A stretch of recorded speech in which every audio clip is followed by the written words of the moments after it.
Ложь не перестает быть ложью, даже если в нее уверовали миллионы людей. Лев Николаевич Толстой.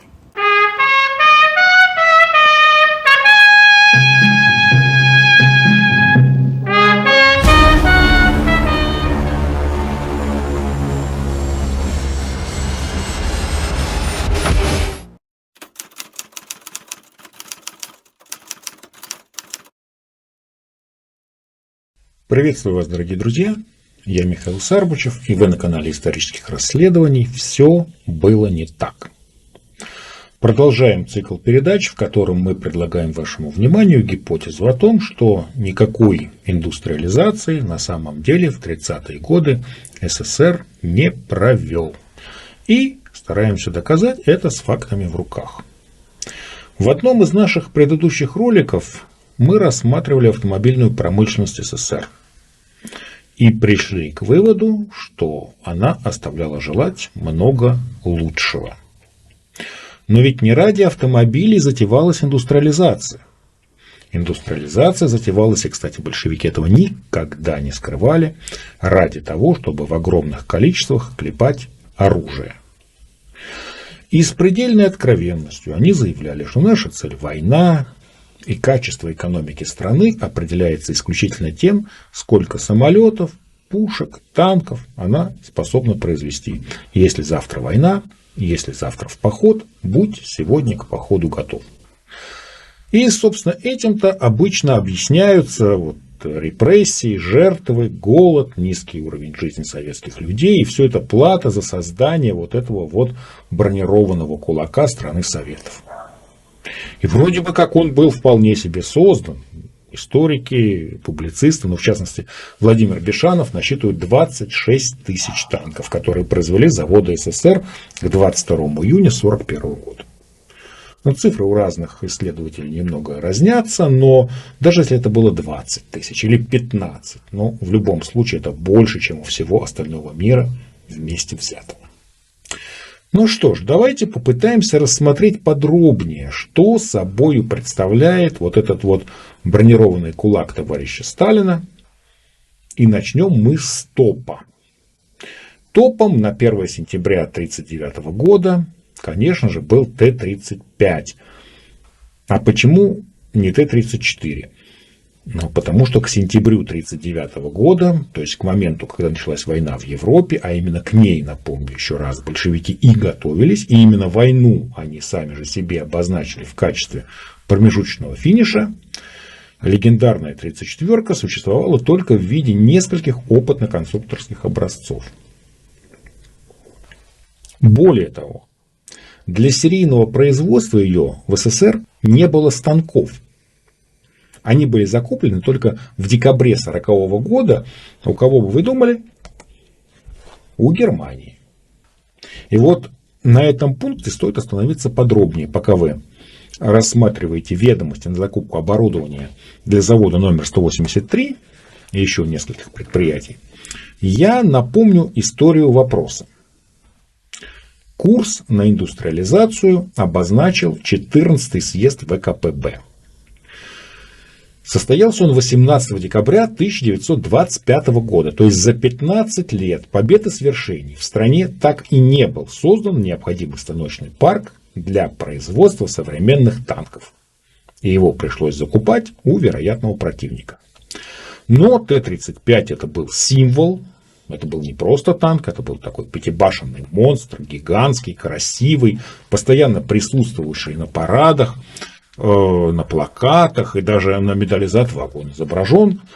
Так что это символ промышленной военной мощи страны Советов. И, в общем-то, по кому же, как по нему, не судить об этой военной мощи. Есть мнение, что вроде как эта многобашенная концепция вроде как его и погубило, что это какая-то мертворожденная такая концепция, и что вообще-то это была большая ошибка строить подобные танки. Но это не совсем так. Многобашенные танки — это, конечно, дань прошлой войне, но они существовали во многих армиях мира, и не только в СССР. Например, во Франции был такой Шар-Доси трехбашенный танк, а французское танкостроение до войны считалось, едва ли не образцовым. Опять же, это эхо Первой мировой. Да, он не пятибашенный, но он был ровно такой же тяжелый и неповоротливый, как и Т-35. До него была разработка FCM-F1, он не дошел до серии, но, в общем-то, никто не считал эту концепцию какой-то неправильной.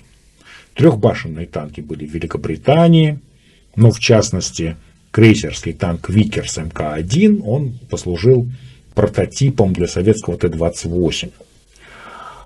И было выпущено этих Т-28 аж целых 500 штук. Они неплохо себя показали в Зимней войне. Вообще, если можно говорить о том, что кто-то себя в этой войне неплохо показал, но есть такая совершенно реальная история, подтверждающаяся фактами, как один такой Т-28 в 1941 году прорывался из окружения через Минск и дал бой целому гарнизону противника. Его уже подбили на самой восточной окраине города, у парка Челюскинцев. У немцев, кстати, были разработки двухбашенного танка. Neubau Feizeig такой был. В Соединенных Штатах был М3. Сначала он поставлялся по ленд-лизу как генерал Ли, потом его модернизация была генерал Грант. Да, это был двухбашенный, но он воевал всю войну, и никто не считал эту концепцию какой-то ущербной или тупиковой. И сколько же было этих парадных танков Т-35? А было их 59 штук. То есть это на порядок меньше, чем Т-28. И к июню 1941 в строю находилось из них 48 штук. Часть была на ремонте, часть была в учебных заведениях, то есть непосредственно в боевых частях. 48 танков. Они были объединены в 67-й и 68-й танковые полки 34-й танковой дивизии особого Киевского военного округа. В июне они были заправлены и загружены боекомплектом. То есть сказать, что их застали врасплох, это неправда. Ребята готовились. Но когда поступил приказ, 8 из 48 танков, то есть каждый шестой, не смогли покинуть пределы части, потому что были либо разукомплектованы, либо нуждались в серьезном ремонте. Знакомо так, не правда ли, да? Достоверно известно, что 6 из них участвовали в боях и были подбиты противником. Немецкие трофейные команды фиксировали у них пробитие, и, видимо, они сделали хотя бы один выстрел в сторону врага. Один пропал без вести. Тогда это могло означать все, что угодно, от погибли смертью храбрых до перешли на сторону врага с оружием в руках. Будем считать, что они погибли смертью храбрых. Итого 7. 3 отступили с войсками. И даже в фильме «Битва за Москву» где-то там мелькает на заднем плане какой-то 35-й. И, собственно, если один из них остался в Кубинке, а он там остался и сохранился до сих пор, значит, хотя бы один сумел совершить этот невероятный марш от границы. А что же случилось с остальными? А остальные просто не дошли до передовой. По интернету гуляет такой документ, это сводка потерь 67-го и 68-го полка. И там все досконально задокументировано, что, с каким номером, такой-то танк, при каких обстоятельствах был оставлен экипажем, что сделано для того, чтобы он не достался врагу, и так далее. И то, что там описано, конечно, вызывает оторопь. Потому что говорит как минимум о вопиющей некомпетентности танковых экипажей. Танки падали с мостов, вязли в бродах, становились из-за того, что засорился топливный тракт, горели фрикционы, ломались коробки передач и так далее, так далее, так далее. Все задокументировано с потрясающей точностью. А ведь это были, надо полагать, не самые худшие вообще-то танкисты. Потому что буквально 1,5 месяца назад они ехали по Красной площади, пугая иностранных атташе. А мы знаем, как в СССР поставлено парадное дело, но и вряд ли такую важную миссию, да еще под камерой репортеров со всего мира, доверили бы каким-то неумехам. Надо полагать, это были элитные подразделения. Тем печальнее. Но можно возразить, что вот это вот следствие некого внезапного нападения. Не успели быстро перестроиться. Одно дело парад, другое дело война. Но подобные ситуации преследовали Красную Армию практически всю войну. И были для нее скорее нормой, чем чем-то исключительным. И чтобы тут не быть голословным, приведу слова одного очень авторитетного автора, который не может быть обвинен в предвзятости или ангажированности. Ну, этот авторитетный автор никто иной, как товарищ Сталин. Документ датирован летом 1942 года. Это приказ Ставки. Подписано и Сталин. Кавычки открываются. Наши танковые войска часто несут потери больше из-за механических поломок, чем в бою. Например, на Сталинградском фронте за 6 дней 12 наших танковых бригад потеряли 326 из 400 танков. Из них около 260 потеряно из-за механических поломок. Это, извините, больше половины. Многие танки были брошены на поле боя. Подобные случаи можно наблюдать и на других фронтах. Такой высокий уровень механических поломок неправдоподобен, и Верховный штаб видит в нем скрытый саботаж и вредительство со стороны определенных элементов в танковых экипажах, которые пытаются использовать небольшие механические поломки, чтобы избежать битвы. Отныне каждый танк, оставленный на поле боя из-за якобы механических поломок и при подозрении экипажа в саботаже, его члены должны быть разжалованы в пехоту. Кавычки закрываются. Но вот здесь даже не знаешь, что чудовищнее. То ли вот этот вот процент металлолома, на котором советские танкисты выезжают на передовую, то ли оргвыводы разжаловать в пехоту. Ну, что значит разжаловать в пехоту? Пехота — это не низовые танкисты, это другой род войск. Там нужны совершенно другие навыки, которых у танкиста нет по определению. Танкиста не готовили к бою в пешем строю. Вообще-то танкист — это высококвалифицированный боец. А учитывая то, что все это происходило в стране, где половина населения никогда не видела даже троллейбуса, не говоря уже о танке, то люди, которые умели обращаться с трактором, с мотором, были на вес золота. Причем немцы своих танкистов берегли. Во время Сталинградской битвы их вывозили в первую очередь на самолетах, бросали технику и вывозили экипажи. А у нас разжаловать в пехоту. Можно себе представить, сколько было при таком раскладе потерь фактически за просто так, за здорово живешь. Но подобные меры не дали особых результатов. Зашкаливающие небоевые потери техники преследовали советскую армию почти всю войну. В 1943 году, когда 5-я гвардейская армия Павла Алексеевича Ротмистрова шла маршем на Прохоровку, она потеряла из-за якобы механических поломок почти каждый третий танк.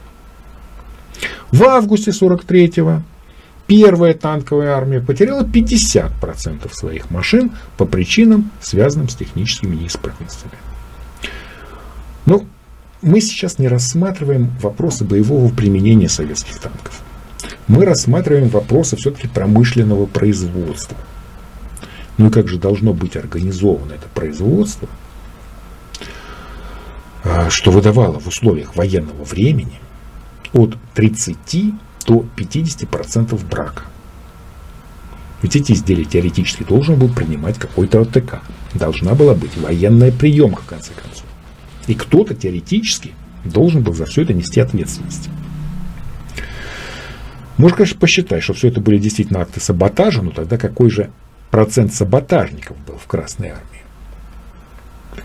Нельзя сказать, что для людей, занятых в промышленности, эта проблема была чем-то удивительным и невероятным. Они прекрасно знали, о чем идет речь. Но почему-то ничего, кроме бесконечных совещаний и митингов, не предпринимали. Так, в сентябре 1942 года прошло собрание на Уральском танковом заводе.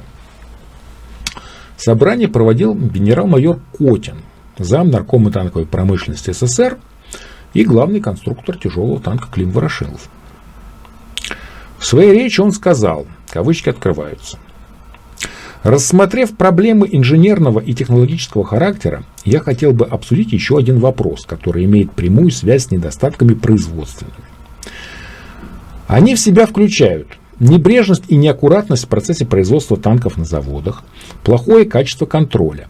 В результате в ходе боевого применения наши танки выходят из строя, иногда не достигая линии фронта, либо экипаж вынужден оставлять танки на вражеской территории из-за какой-то мелочи.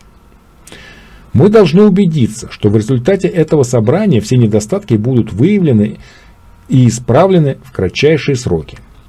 Недавно товарищ Морозов и я посетили товарища Сталина. Значит, кто такой товарищ Морозов? Александр Александрович Морозов – это главный конструктор завода номер 183.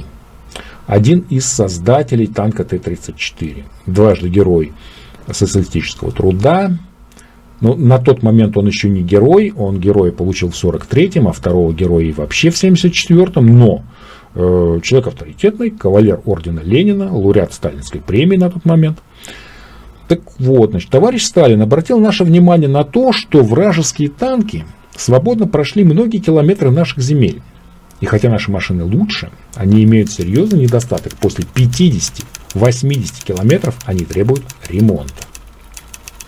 Это происходит из-за недостатков шасси, а также, как сказал товарищ Сталин, из-за привода, сравнив Т-34 с немецким Панцер-3, который стоит на вооружении немецкой армии, который уступает в броневой защите и в других важных характеристиках в экипаже и не имеет такого прекрасного двигателя, как у Т-34. Причем двигатель Панцер-3 бензиновый, а не дизельный. Кавычки закрываются. Вот здесь хочу обратить ваше внимание на два момента. Это ресурс советского танка 50-80 километров. Дальше требует ремонта. И неизвестно какого. Очень может быть, что и среднего, или капитального. Есть такое мнение диванных аналитиков, что танк такой механизм, который особо-то и не должен быть надежным. Что он живет в бою 1-2 минуты, зачем ему делать запас хода 1000 километров. Достаточно, что он попал на линию огня, его подбили там, ну и все хорошо. Но это сознание очень сильно испорчено игрой World of Tanks, где машины переносятся из локации в локацию по мановению компьютерного бога. А вот чтобы в реальности выйти на эту линию огня, танку необходимо пройти маршем от ближайшей железнодорожной станции. И при этом быть еще готовым к тому, что маршрут-то может измениться. Потому что меняется обстановка. А вот теперь представим себе, что этот танк не подбит, а выиграл этот бой. И ушел в прорыв. И вышел на оперативный простор. А запас хода у него 50-80 километров. В конце 1944 года, такое советское ноу-хау, техслужбы стремились заменить танковый двигатель с выработкой более 30 часов. То есть двигатель с выработкой 30 часов уже не считался надежным. Напомню, что одно из требований к двигателю на испытаниях 100 часов бесперебойной работы. Ну и второе, вот этот вот фетиш с дизельным танковым двигателем. СССР был единственной из воюющих сторон, у которой были дизельные танки. Но это подавалось как какое-то уникальное достижение конструкторской мысли. Ну, просто предлагаю сейчас это запомнить, мы к этому позже вернемся. А пока продолжим цитирование. Кавычки открываются. ГКО обязал руководителей заводов исправить все дефекты в кратчайшие сроки. Было издано специальное распоряжение, а также директивы наркомата танковой промышленности.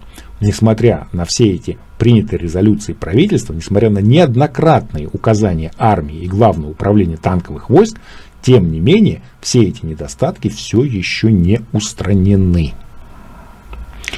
Мы должны выявить все недостатки, озвучить предложения по их устранению и ликвидировать их в кратчайшие сроки, а также внести предложения по модифицированию компонентов танка которые позволят сделать его лучше и быстрее. Идет второй год войны. Но такое впечатление, что вот все эти люди узнали, что нужно производить какие-то танки, ну, максимум месяца 2 назад. Ну, хорошо. Допустим, ситуация 1942 года. Ну, может быть, она отнесена за счет, например, того, что завод не оправился от эвакуации. Вполне возможно, что что-то пошло не так именно поэтому. Но давайте посмотрим, что было до этого. Почитаем, например, приказ Наркомата танковой промышленности номер 1 от 12 сентября 1941 года по московскому заводу КИМ. Уже 3 месяца идет война. Уже точно нельзя сказать, что не успели перестроиться. Вообще должны были бы. И если завтра война, то будь сегодня к походу готов. И над заводом на тот момент не стоял вопрос о его эвакуации. Он находился в Москве. Это все-таки 12 сентября, не 16 октября. То есть можно нормально работать. И вот в этом приказе говорится, кавычки открываются. На протяжении ряда месяцев завод имени КИМ не выполняет производственные программы. В результате безответственного руководства заводом со стороны директора Ефремова и главного инженера товарища Хламова сорвано выполнение всех оборонных заказов. Трудовая дисциплина на заводе расшатана, в цехах захламлено, крайне дефицитные станки простаивают, в то время как программа не выполняется. Товарищам Ефремову и Хламову неоднократно указывалось наркоматом и другими организациями на их плохую работу. Но они не сделали должных выводов из этих предупреждений и продолжали работать негодными порочными методами. Совнарком Союза СССР своим постановлением от 11.09 отметил, что в результате безответственного отношения к делу главного инженера завода товарища Хламова значительная часть изготовленной для выполнения оборонного заказа оснастки оказалась негодной. Кавычки закрываются. А вот что вы думаете, сделали с этими Ефремовым и Хламовым? Может быть, их расстреляли? Ничего подобного. Их просто понизили в должностях с соответствующим понижением оклада. Вообще, что за вегетарианские меры такие в условиях военного времени? Вообще-то граждане сорвали выполнение гособоронзаказа. Это диверсия или саботаж? Но нет. Ответ простой. Просто подобная практика была настолько широко распространена, что если бы расстреливали еще и за это, то некому бы было работать. Другой конец страны. Челябинский тракторный. Приказ номер 11, 23 сентября 1941 года. Кавычки открываются. Проверка работы сборочно-сдаточного цеха ЧТЗ показала, что в этом цехе нет должного порядка и технологической дисциплины, в результате чего установленные сроки сборки машин срываются. После сборки обнаруживается большое количество дефектов, устранение этих дефектов затягивается, в результате чего сдача машин срывается, а 22.09 сего года из-за отсутствия должного порядка на сборке не было сдано ни одной машины. Считая, что такое положение на сборке грозит срывом выполнения программы завода, приказываю. Первое. Обязать главного инженера ЧТЗ товарища Манохина лично навести должный порядок на сборке и обеспечить бесперебойную качественную сборку машин. Второе. Установить, что каждая машина по сборке закрепляется за определенным старшим мастером конвейера, который полностью отвечает за сдачу машины с конвейера в сдаточный цех в срок, установленный правительственным графиком. Третье. Обязать директора ЧТЗ товарища Шор в однодневный срок расследовать причины срыва выпуска машин 22.09 сего года и виновных строго наказать вплоть до предания суду. Но вот тут вот возникает очень интересный вопрос. А вот что вот этот вот товарищ Манохин, главный инженер предприятия, он не знал, что его работа обеспечить бесперебойную и качественную сборку машин? И подобных директив сотни. Там все, что надо, указать, поставить на вид, оргвыводы. Ну, что касается поисков виноватых, то тут, наверное, большевики чемпионы. Но логика показывает, что если у вас настолько плохо с производством, то вам надо искать не виноватых. Вам надо искать технологию. Если ваша технология не позволяет получать стабильный и предсказуемый результат, а 50% брака это нестабильный и непредсказуемый результат, то тогда что мы называем словом индустриализация? Промышленное производство от кустарного отличается как раз стандартностью продукции и абсолютной предсказуемостью результата. Но это вообще очень характерная особенность советского производства. Серийные образцы, вот каждый следующий образец делается как опытно-конструкторский. То есть путем каких-то подвинчиваний, подвариваний, обработки напильником, ну и так далее. Почему за 15 лет так и не получилось отработать технологический процесс? Почему каждый следующий танк, каждый следующий самолет воспринимается как какой-то геройский поступок коллектива? Причем тут же нужно особенно подчеркнуть, что ведь речь идет не о каком-то абстрактном производстве, там, патефонов, или там, арматуры для ватроклозетов, или резиновых галош. Это производство танков. То есть самого важного и нужного продукта советскому человеку. Ну, можете себе представить, это какой адский трэш творился на гражданских производствах?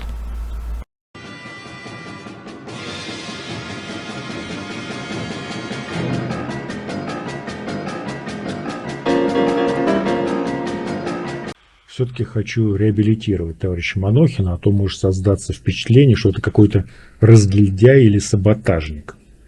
И тем более, что фамилия довольно распространенная, и мы сразу вспоминаем его коллегу из строительной отрасли. Привет. Привет. Что новенького? В Манохина на объекте трубы лопнули. На самом деле Сергей Нестерович Манохин — это без преувеличения одна из ключевых фигур советского танкостроения. Он был главным инженером ХПЗ, завода 183 и очень еще много чего. Но самое здесь ироничное — это то, что он как раз был ярым поборником соблюдения технологической дисциплины. То есть именно то, за что ему и прилетело в приказе наркомата. Есть такая книжка Даниил Ибрагимов «Противоборство». Она довольно редкая и издана как-то очень неудачно, в какой-то невзрачной серой обложке. И называется так, что вообще непонятно, о чем это. А это как раз о становлении советской танковой промышленности. Там, в общем, несмотря на очевидные пропагандистские коннотации, порой очень нелепые, подобрана, просто роскошная фактология. Очень рекомендую. Ее можно скачать в интернете. Так вот, Ибрагимов так описывает Манохина. Кавычки открываются. Партийная принципиальность, охватистый русский ум Манохина проявятся и в будущем, когда Сергей Нестерович станет и главным инженером Харьковского завода, и главным инженером Танкограда, и директором завода, и после войны заместителем министра транспортного машиностроения. И дальше он описывает приход Манохина на Харьковский завод в качестве начальника отдела. Начал свою работу начальник отдела с детального знакомства с состоянием дел на сборке. Пришел рано и сразу в сварочный цех, пока там еще никого не было. Неприглядная картина предстала перед его глазами. Там и сям кучками громоздились поршни, поршневые кольца, вкладыши подшипников, коленчатые валы, блоки цилиндров, на верстаках грязь, песок, пропитанный маслом, мелкая стружка. Появился в цехе Марков, комендант отдела, в прошлом старый кадровый рабочий. С ним Манохин пошел по участкам, заглянул в кладовые, где хранилась технологическая оснастка, в раздевалке, другие подсобные помещения. Повсюду были грязь, отсутствие должного порядка. Как же можно в такой грязище, в такой неразберихе, свалке выпускать моторы? На авиационных заводах на сборке люди работают в белых халатах, а у вас на верстаках песок, возмущался Манохин. Мобилизую всех, сам возьмусь за щетку и тряпку, но чистота в цехах будет, заверил Марков. Это 1932 год. Прошло 10 лет героической борьбы и побед. У меня вот вопрос к этому кадровому рабочему Маркову, как вот написано, да? То есть пока его не пнул старший по званию, ему было норм работать на верстаке, на котором слой песка. И дальше Ибрагимов предоставляет слово самому Манохину, но вообще-то книжка очень советская. И, скорее всего, сам Манохин это говорил для какой-то местной газеты, я так понимаю. То есть никто вообще не видел в этом никакого зашквара. Вот что интересно. Кавычки открываются. Ни производство наше, ни люди, их образование, производственный опыт не соответствовали еще тем требованиям, которые выдвигала столь тонкая и точная продукция, какой является дизель. Стремление во что бы то ни стало организовать выпуск танковых дизелей должно было подтянуть все производство на новый технический уровень. Конец цитаты. Но однако, судя по всему, не очень-то подтянуло. Вот, кстати, сейчас мы наблюдаем очень интересное фото. Это руководство Челябинской области и руководство завода номер 100. Это он же Кировский завод. Ну, Кировский завод, эвакуированный в Челябинск. Он назывался и завод номер 100, и Челябинский Кировский завод. Так вот, тут вот как раз первый слева. Это главный инженер Сергей Нестерович Манохин. И если мы захотим, допустим, составить топ-10 ключевых фигур в советском танкопроме, ну, там, Кошкин, Морозов, Малышев, то Манохин точно войдет, и даже не десятым. А второй – это второй секретарь Челябинского обкома ВКПБ Леонид Семенович Баранов. После войны он достигнет довольно больших высот в партийной иерархии и станет секретарем ЦК КПСС, секретарем ЦК ВКПБ. Заместитель заведующего сектором отдела партийных профсоюзных комсомольских органов, кандидат философских наук. Он умер в 1953 году в возрасте 44 лет всего лишь. Ну, инфаркт – это профессиональная болезнь советских и партийных работников, что тут поделаешь. А следующий в летной куртке, вот такой довольный, да, это директор завода номер 100 Исаак Моисеевич Зальцман. Он герой социалистического труда, трижды кавалер ордена Ленина, лауреат Сталинской премии, 2 ордена Трудового Красного Знамени. А на момент фото он еще не кавалер ордена Суворова 1 степени и ордена Кутузова 2 степени. Еще, может быть, что-то упустил даже. Это топовый менеджер страны Советов. А в 1949 году в его жизни случилась такая черная полоса. Он отказался давать показания по так называемому Ленинградскому делу и всего лишь вылетел из партии. Посадить его якобы не дал лично Сталин. То есть, можно сказать, в общем, легко отделался, но потом уже он был восстановлен в партии, реабилитирован, но это совсем другая история. А следом стоит главный конструктор завода номер 100 Жозеф Яковлевич Котин, создатель танка КВ и вообще всех советских послевоенных танков. И ИСы, и Т-44, и Т-50, все это его детище. Но послевоенное танкостроение базировалось на платформе КВ, что косвенно свидетельствует о том, что 34-ка все-таки была тупиковой веткой развития. Очень много о нем и очень интересно в той же книжке Ибрагимова. И, наконец, еще один из известнейших партийных и советских деятелей СССР, но здесь его очень трудно узнать. Он на этот момент, это, я так полагаю, примерно где-то март 1943 года. Он на тот момент первый секретарь Челябинского обкома ВКПБ Николай Семенович Потоличев. После войны он первый секретарь Компартии Беларуси, замминистра иностранных дел, а карьеру свою он закончил министром внешней торговли СССР. Ну вот вам, пожалуйста, эффективный менеджер товарища Сталина. Возможно, это самые эффективные менеджеры товарища Сталина. Но даже при всем их таланте они не могли что-то поделать с тем бардаком, который стал визитной карточкой советского промышленного производства. Причем речь даже не о так называемой трудовой и производственной дисциплине, о которой в СССР-то не говорил только ленивый, а именно о технологической дисциплине. Есть еще и такое понятие инженерное обеспечение. И, в общем-то, это тоже было даже не в их власти. Но об этом инженерном обеспечении мы с вами поговорим в следующей части нашей передачи. А пока подписывайтесь на канал, ставьте лайки и помните, все было не так.